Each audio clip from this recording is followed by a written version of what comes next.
Hello everyone, Paradise FFD, blah blah blah. Don't forget to like, comment, subscribe, and all that good stuff. Back with another video reacting to Andy Hoops. Uh, Pat Riley's history of beef with every team he's worked for. I think as every basketball fan should know, Pat Riley stuff, Jimmy Butler, blah blah blah.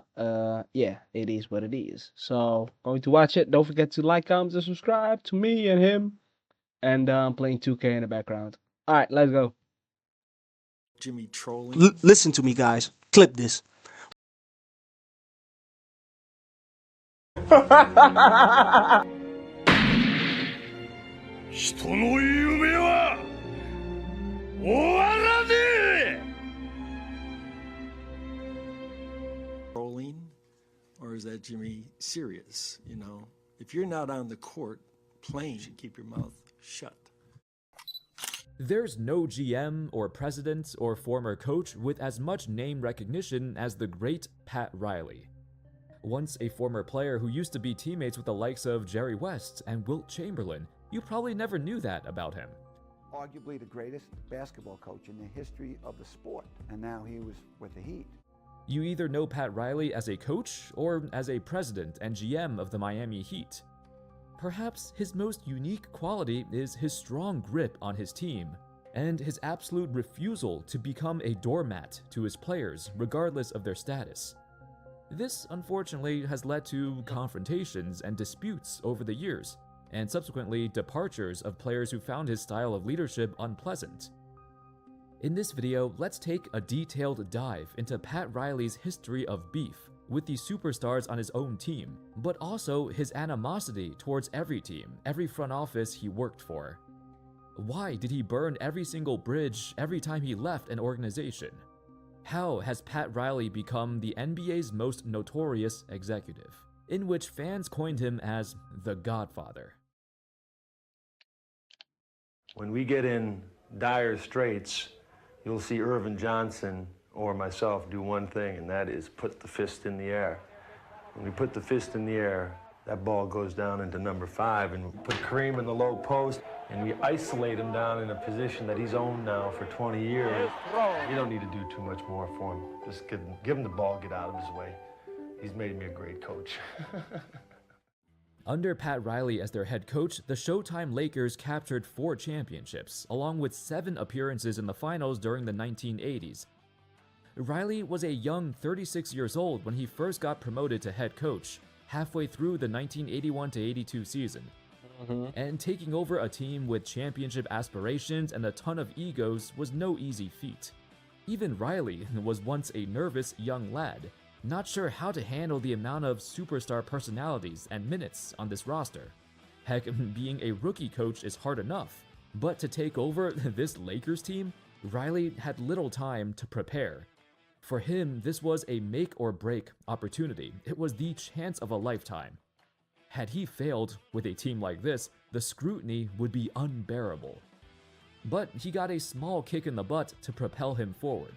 When he recalled his first year as a coach in LA, there was one thing that stuck to his mind: a meeting with the Lakers owner Jerry Buss, which built the foundation for his coaching style. Quote, "He would call me in some days and he'd say, hey, be a coach. Coach him. Don't be afraid of him just because he's Kareem, just because he's Magic. Coach him." I sense that you're deferring to these guys a little. Over the course of a decade as the Lakers head coach, Riley instilled his hard-nosed demeanor into his team and believed that no matter the talent or stature of the player, he will be coached as hard as the 13th man at the end of the bench. Michael Cooper even claimed, "Shoot-arounds turned from 40 minutes to 1.5 hours long with a lot of video. It was mentally fatiguing." All the success, the championships, the fame, the Lakers dynasty in the 1980s was all under the spotlight. Behind closed doors, however, the cracks were becoming larger and larger, with Pat Riley at the center of the controversy. Riley slowly transformed as a coach. In fact, he no longer wanted to be just the coach. He exhibited a level of control over his players that seriously rubbed them the wrong way.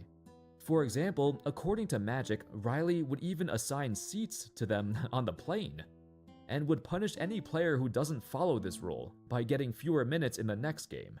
He stated, quote, he wanted to control everything. He tried to control the whole arena. He wanted to control the locker room, the band, the Laker girls. He tried to control everything, and he got away from what he was there to do. By the late 1980s, despite the Lakers still being contenders and still reaching the finals year after year, the environment in the locker room was horrible. The vibes were negative, and you can sense this team, this dynasty, was crumbling. A team that was once endeared for not only their success, but their camaraderie. It seemed like a remnant of the past.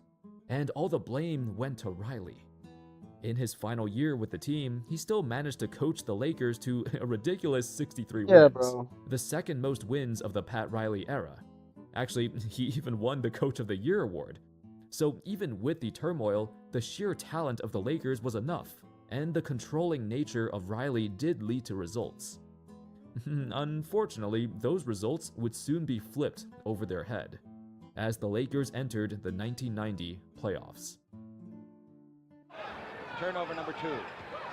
Jimmy tells our statistician, look out, look out! Magic and Kevin are having a fight. What's going on? That's the first time in his career Magic's ever been kicked out for fighting.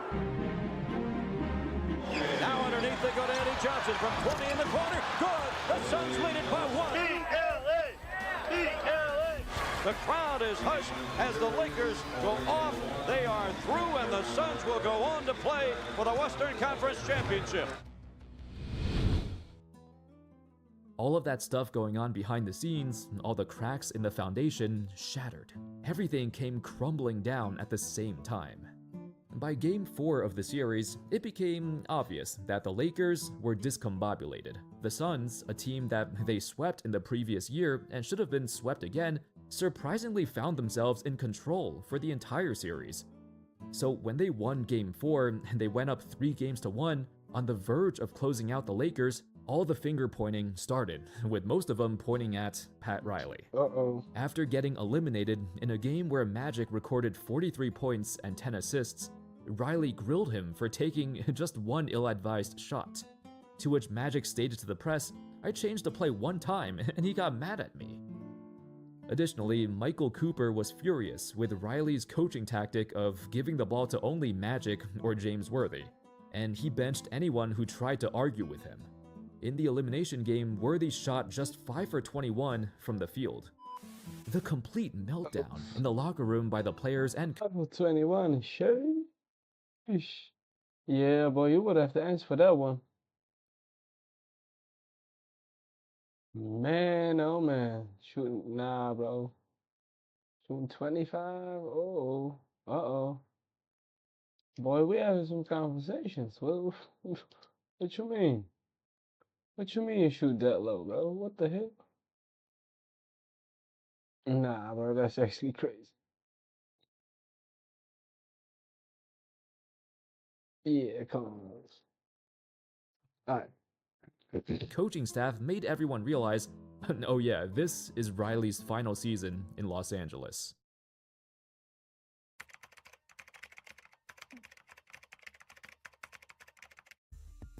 Pat Riley took a brief departure from coaching, but it wouldn't be too long before his return, this time to Madison Square Garden. The arrival of Pat Riley coincided with the Knicks' rise into relevance. He instilled a level of toughness and defense that quickly became the team's identity. But more importantly, he established a tight control over his players, a polarizing tactic that led to years of dismay among the Lakers' locker room. For the Knicks, however, this is what they needed. What Riley did best was assign a role to every single player on the roster and make sure they practiced their role to an absolute perfection. And if the players were to not follow the role given to them, they wouldn't get playing time. Like in Los Angeles, Riley did not want his players to converse and be friendly with the other team. He instilled an us versus them mentality. And if he caught you being buddy-buddy with an opponent, especially in the playoffs, oh, he would confront you about it. He wanted his players to feel hatred for the opponent, and to manifest that hatred onto the court with their physicality. Remember when Michael Jordan rose up and tomahawked on Patrick Ewing?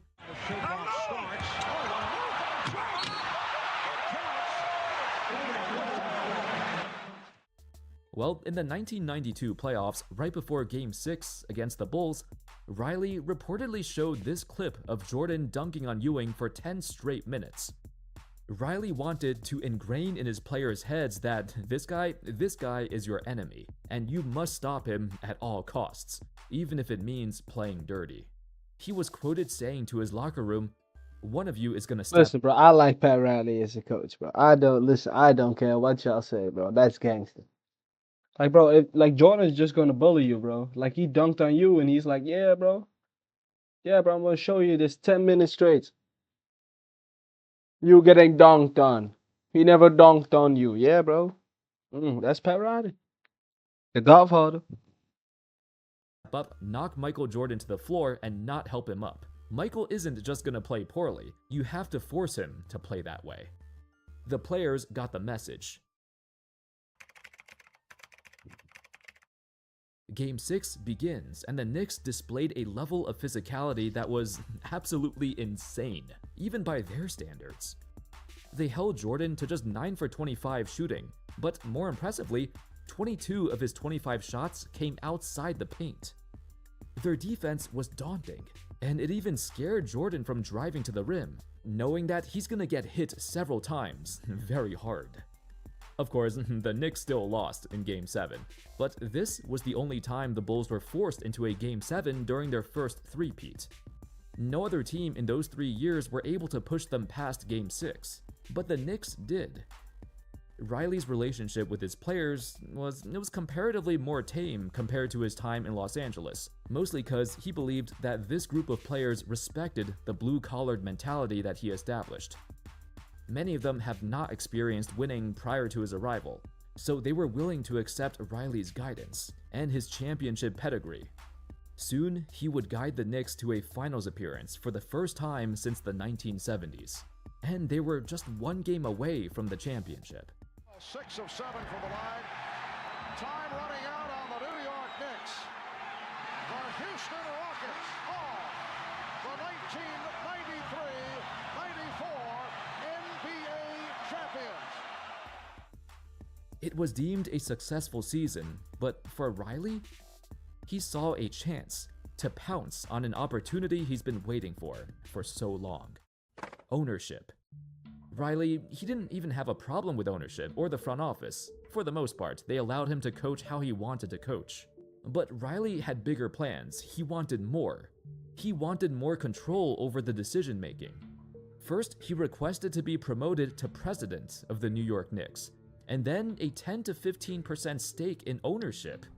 Yeah, he was ready to negotiate terms with the owner of Madison Square Garden.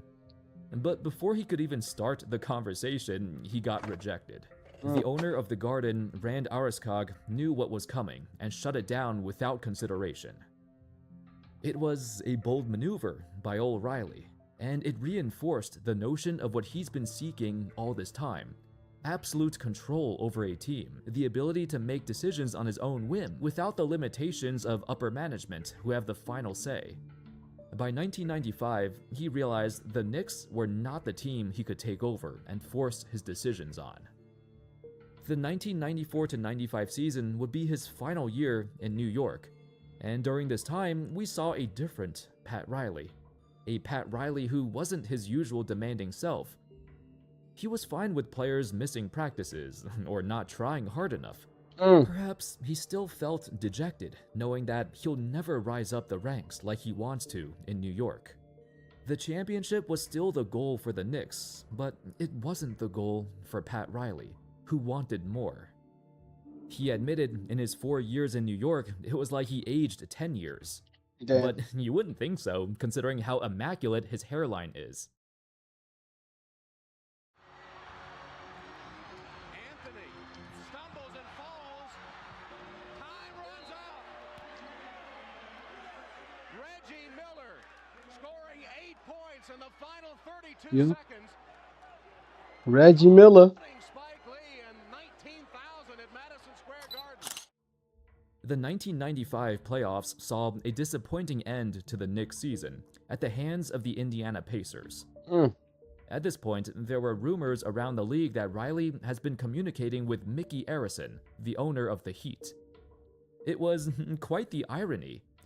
The coach who emphasized camaraderie and never wanted his players to be friendly or talk to his opponents was behind the scenes scheming, planning his escape all along to Miami, the Knicks' biggest rival in the 1990s.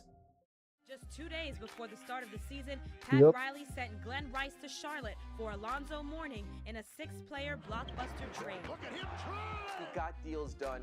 I think I'm fortunate to be in this situation right now. Yep. We'll be playing under one of the greatest coaches that ever coached the game. All of a sudden, the Miami Heat had something it never had before. It had an identity.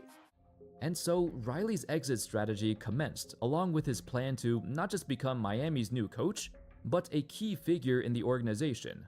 According to Chris Herring, a senior writer at Sports Illustrated, who covered the Knicks during this era, this is what Riley demanded. Quote, Riley wanted an immediate 10% ownership of the team, and another 10% share over the course of his deal. He also wanted Arison to loan him money to pay taxes on the initial 10% stake. He also wanted complete control over Miami's basketball operations, and to be named the team president. Damn. Riley wanted Arison to purchase his sprawling homes near Los Angeles and New York City. He wanted a limo service to and from games in Miami. He wanted credit cards and $300 per day. I mean, in hindsight, this seemed like a ludicrous request for anyone to accept.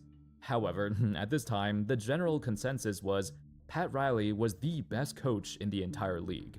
Regardless of how his former players felt about him, his track record spoke for itself. And Mickey Arison wanted Riley on his team at all costs.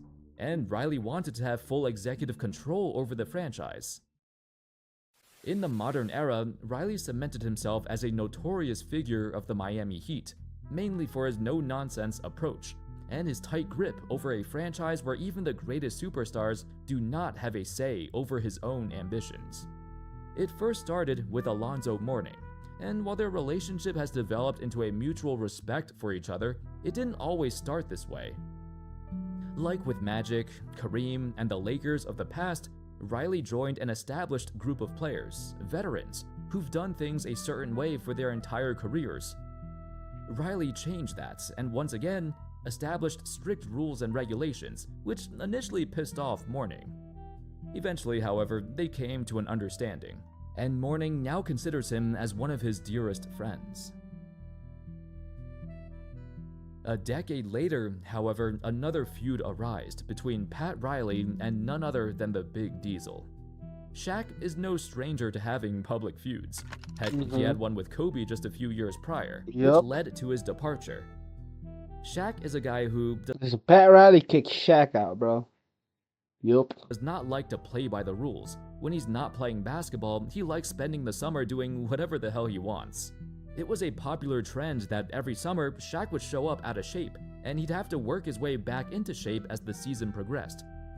Riley, at the beginning of the 2006-07 season, a few months after the Miami Heat won their first ever championship, his foot was still on the pedal.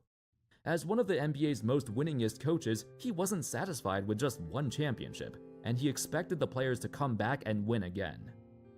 Shaq did what Shaq always does.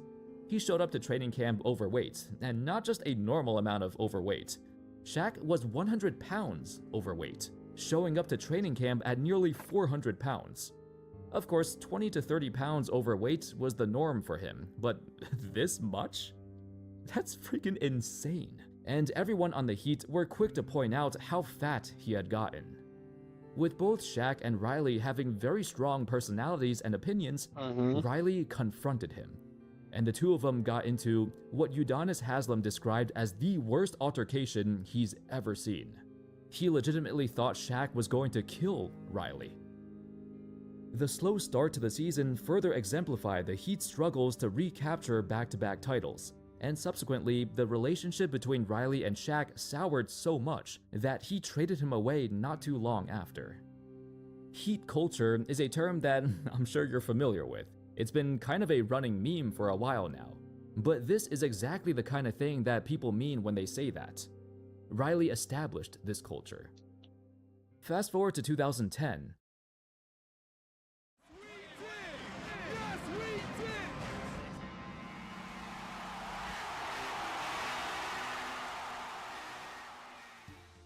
The Miami Heat Big Three became the most recognizable super team in all. Bro, chills.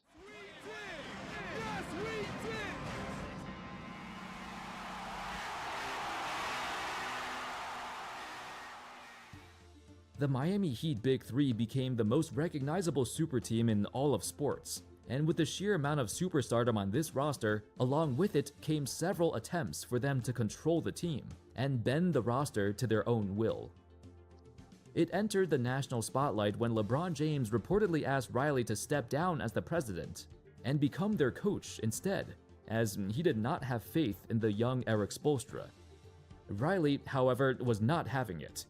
He backed up Spoelstra hard and told LeBron straight to his face, "This is my team. You don't get to force me to do the things I don't want to do." While Riley tends to have disagreements with his superstars, there's one thing that they all share in common: their desire for success, their motivation and hunger to win. While the relationship between LeBron and Riley started off rocky, it improved over the years because they share that common purpose. You need a certain type of personality to get along with Riley, and the one thing he doesn't respect is players who step out of line and try to do his job. Once LeBron understood that and fully bought into Spoelstra as the definite coach, they started winning championships. Fast forward again to 2025. The Jimmy Butler ordeal has a similar vibe to Riley's past encounter. When he tried to demand a trade, Riley almost took it as a threat. While former players have supported Jimmy's request, Riley has always stood by his standards, and never will he become a doormat to a player on his own team, regardless of their status. While he's mellowed over the years and he started to value friendships, Riley has admitted he's become more soft and more willing to cave in to demands if he sees fit. For Butler's situation, however, it's too much. He flat out called him a diva, because when Butler doesn't get what he wants, he starts skipping practices, missing flights, not trying at all in the games. He's literally sabotaging his own team. As a result, the suspensions are deserved. We've seen players make trade demands in the past, think of Anthony Davis or Ben Simmons, and after demanding the trade, the team is basically forced to give in to their demands. But not Pat Riley. This kind of BS doesn't fly with him, and it's never had, ever since he took his first Listen, I see from this video, don't try Pat Riley. coaching job in Los Angeles all those decades ago. His core principles have not changed. His relentless control over his team is still as solid as his hairline. Oh, that thing is never wilting, and neither are his standards. Anyway, that's all, folks. Thank you all. Amazing video, bros. Andy Hoops, as always. Don't forget to like, comment, and subscribe to him. Don't forget to like, comment, and subscribe to me. Peace, love, God bless. Stupid wish, please. Yeah, I want to watch this one. Okay, next up. Yeah, bye-bye.